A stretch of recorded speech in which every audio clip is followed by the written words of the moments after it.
Hello everyone. In this video lecture, I am going to explain about the first program of Data Structure Laboratory.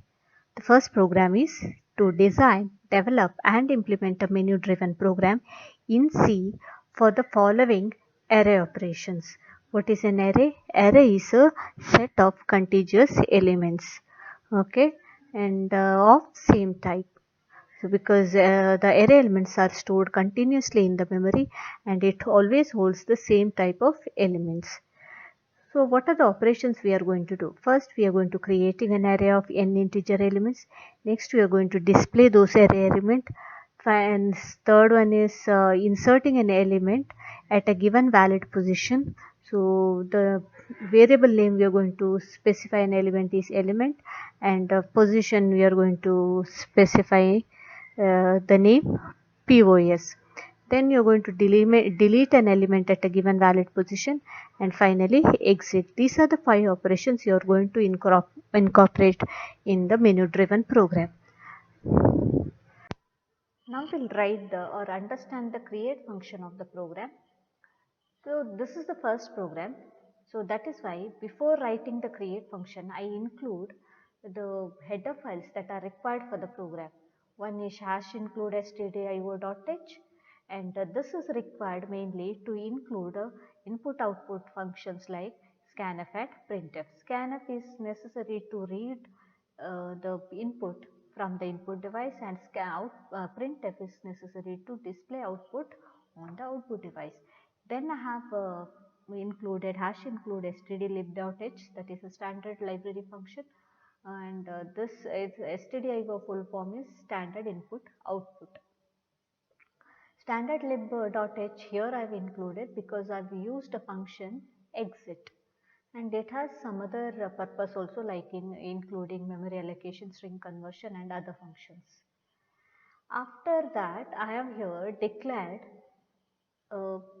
array and variable n globally. What's the purpose of declaring this globally? That is, all the functions that are defined in the program can directly access this array. And n. Okay, and what int a of 20? Int a of 20 is you're allowed to store maximum 20 integer elements in the array named a. And n, why it is necessary here is because it will tell how many number of elements, or it will hold the number of elements you are going to store in the array, because all the 20 locations I am not going to use here. Then I have started with the void create function, and this create function is not going to return anything. That is why it is defined as void. So here you can see parenthesis, open parenthesis and closing parenthesis is empty. That means no parameters are sent to the function. Create is the name of the function. Then first I have declared I inside the create function, and I is here used to loop through the n elements of the array. Next I am going to just print enter number of elements, and remember this is just a printing statement, just display this, but it is not going to read the number of elements. So to read the number of elements from the input device, you must use scanf %d ampersand n. So now let me take n as 3. Next I am going to enter 3 elements one by one after the other. That is why to read n elements I require for loop. So for I equal to 0, I less than n, I plus plus. Let me explain you how this is going to work. I equal to 0, first of all it is condition satisfied because 0 less than n. So it is going to print the next statement, that is immediately after the for loop. This line gets executed based on the for loop. So first I is going to take 0, next time I becomes 1, and 1 is less than n, condition is satisfied, then only the scanf %d ampersand dfi line gets executed. Next I equal to 2, I2 is less than n is true because here I have taken n as 3. So scanf percentage d and percentage of 2 line gets executed. That means I am going to read a of 0, a of 1, a of 2 line because as per the condition. Okay, and I++ is executed every time, and once I becomes 3, in this case I here the condition fails, directly this statement will not execute, directly it is going to execute the line after the scanf function. Okay, this return means it's going to not return anything, but it comes out of the create function. Now let me tell if n is 3, then the array locations I'm going to use are 3. So 0, 1, a of 0 location, a of 1 location, a of 2 location. A of 0 I'm going to for a of 0 I'm going to enter 10, for a of 1 I'm going to enter 20, for a of 2 I'm going to enter 30. Next we'll see a display. So whatever the elements I have entered previously, that I am going to display now. First of all, I am going to make a declaration I again because I is required to loop through the array elements.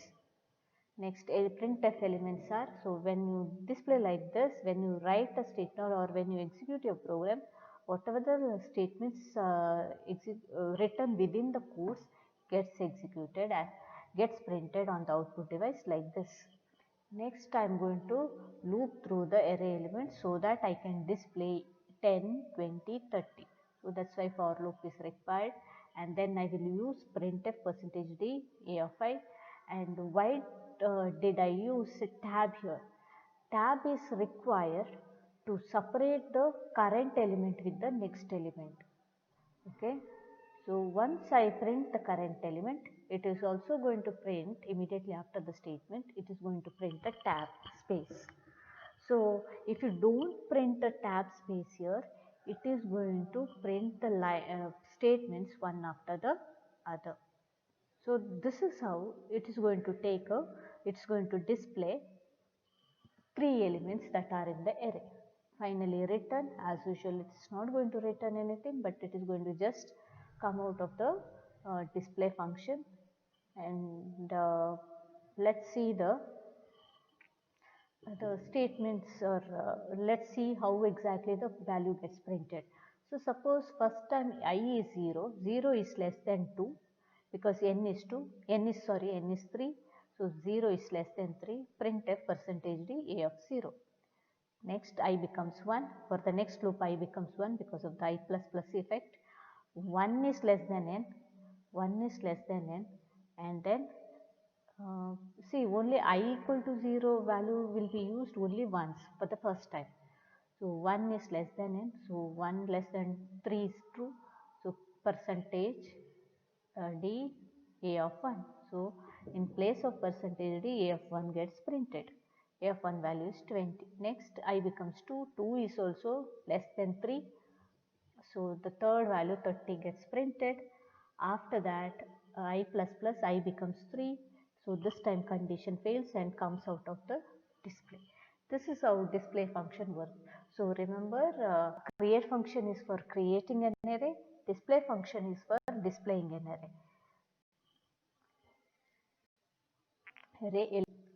Next we'll see an insert function. So insert function, here the name is void insert. Void is it's not going to return anything. Then the open parenthesis and close parenthesis. Then here to perform an insert function,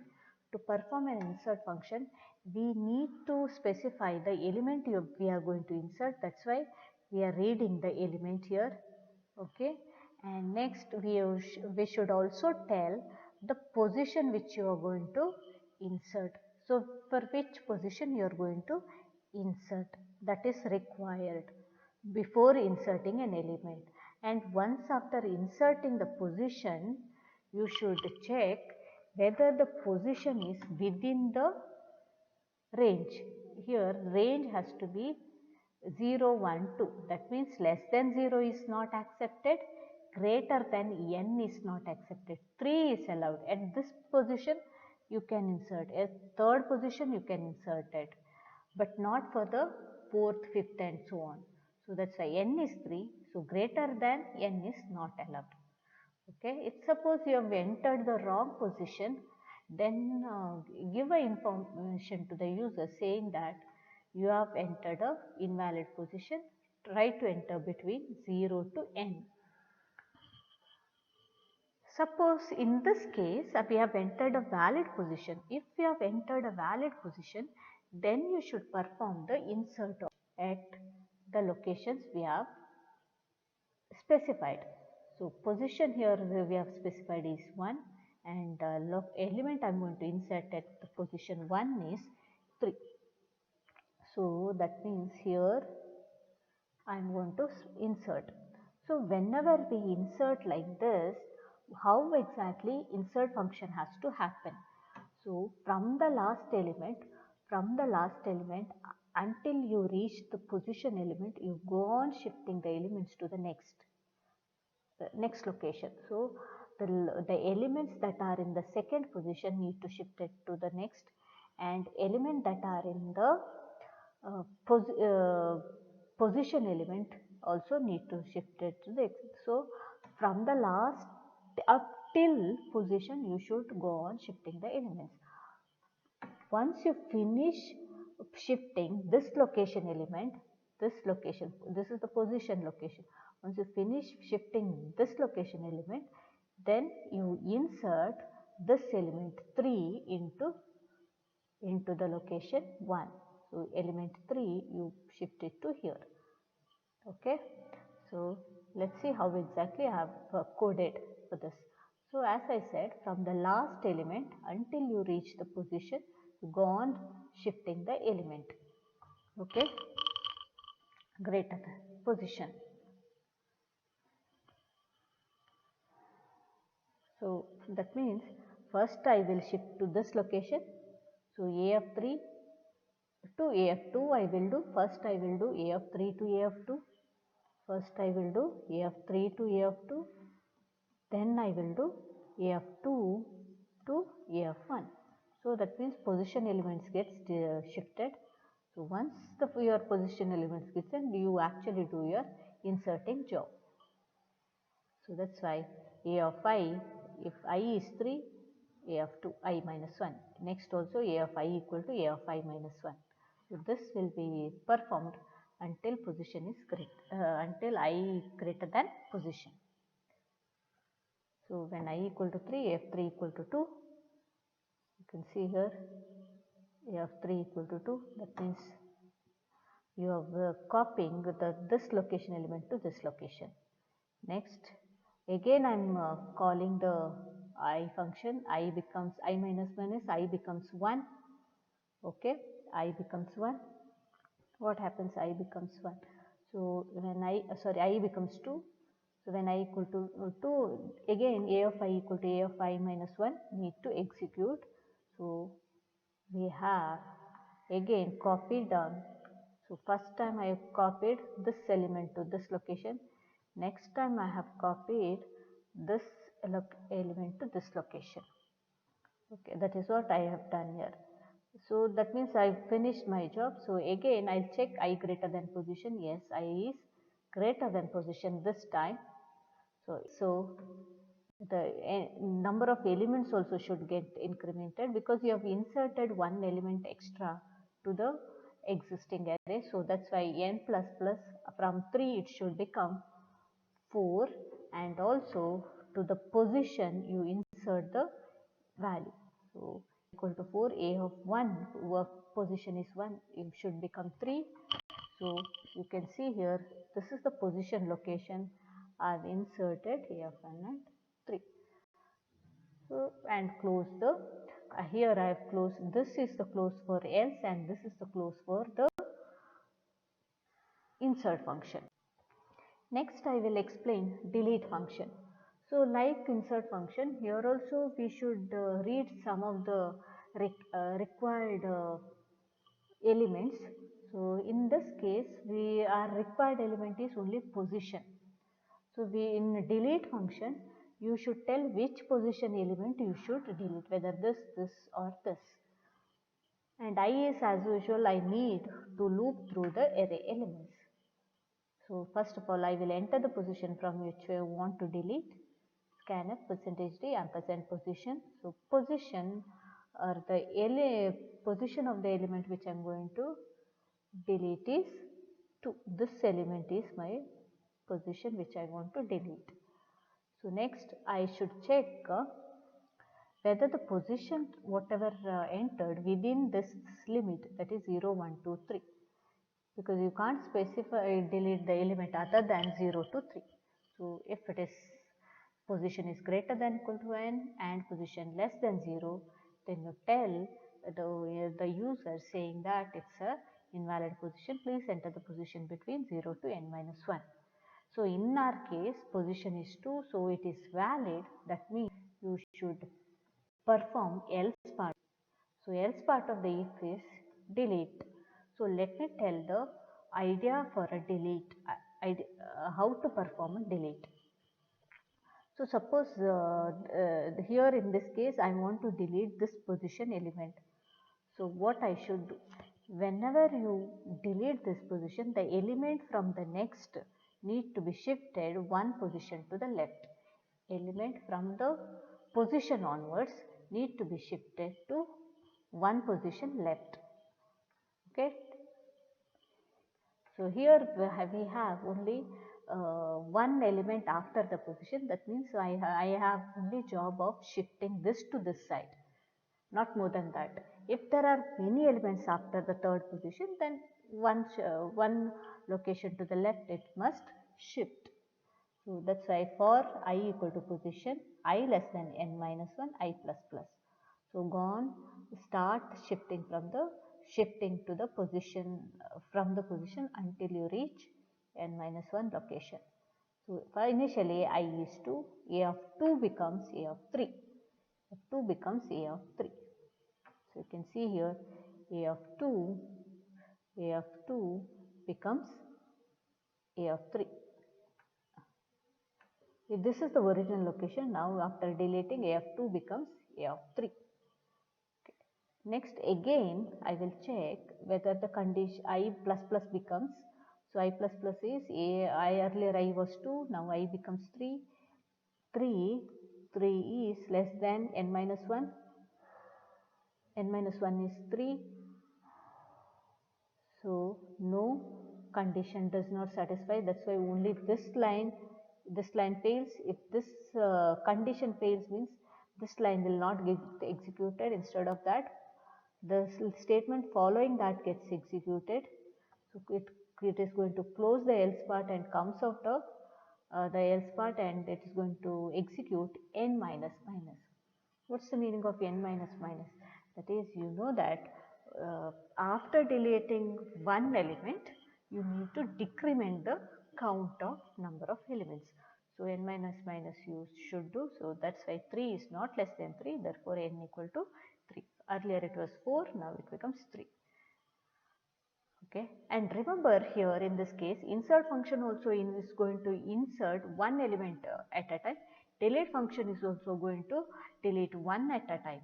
That is why when you perform insert operation, number of elements should get implemented by 1, and whenever you delete an element, number of number of elements also should get decremented by 1. That is about a delete and insert function. Finally, we'll see the main function of the program. The main function is required to bind all the functions that are specified in the program. Now here, first I'll explain about this part. Printf create array, display array. That is, these are the choices that I want to give it to the user, that you can see in the figure. This is how this printf is going to display. Okay, and then after displaying this menu, you have to enter the choice. What is the choice? Scanf %d ampersand choice. That is why I have declared here int choice. So this variable is declared here, and this is going to take the choices by specifying 1, 2, 3, 4, 5. So first enter the choice 1 means it is going to create the array. Once and these choices are taken or you can get a different choices by giving the choice to switch function. Switch function now will take different cases. First for a create, case 1 is for a create, and after that you need to specify a break. Break, if you don't specify, the next case also gets executed, but here we don't want. It should allow us to take a next choice. That is why break is necessary. So next is case 2, display, break, then insert, then delete, and case 5 is exit. It's the last function we are going to include here. So because of this function I have declared in the beginning stdlib.h and finally invalid option. Once after typing a default case, you close the choice, that's why end of switch, and next end of while, after that end of main. So remember, while of one is something like an infinite loop. So to come out of this while loop, you have to use case 5 itself to come out of the while loop. Then you can come out of the while, and then you can go back to the main and return from the main. Now I will tell how to compile in Linux. If you are a new user to a Linux, first log into the Linux system. After that you can just press Ctrl Alt T. Otherwise you can search in the search bar for a terminal and it can show you the terminal, and which is normally when you click and open it, it is normally a black window. In the black window normally you can see a prompt like a dollar symbol. There we are allowed to type a commands. So what kind of a command? First, before compiling or running a program, you need to type a program. That is why gedit program name.c, you can give a suitable program name according to your program. After that, once you finish typing the program, you can compile the program with the C compiler. It can be CC, it can be GCC, or it can be G++. So here I have used GCC program name.c, and if there is no error in the program, then directly it can allow you to run your program with the /a.out. If you are able to compile your program successfully without any error, then it will show you the output after that /a.out command. Otherwise, the compiler is going to report your errors or warnings. You can get output something like this. First you will get a menu and then enter the choice. Once after you typing the enter the choice 1, it is allow you to create the array. After pressing 2, it will allow you to display the array, and finally third one is to allow you to insert the element at proper position, at specified position. Next the display, next is the delete. That's why you need to select a choice 4. 4 is going to allow you to delete the element at specified position. After that you can exit from there by specifying the choice 5.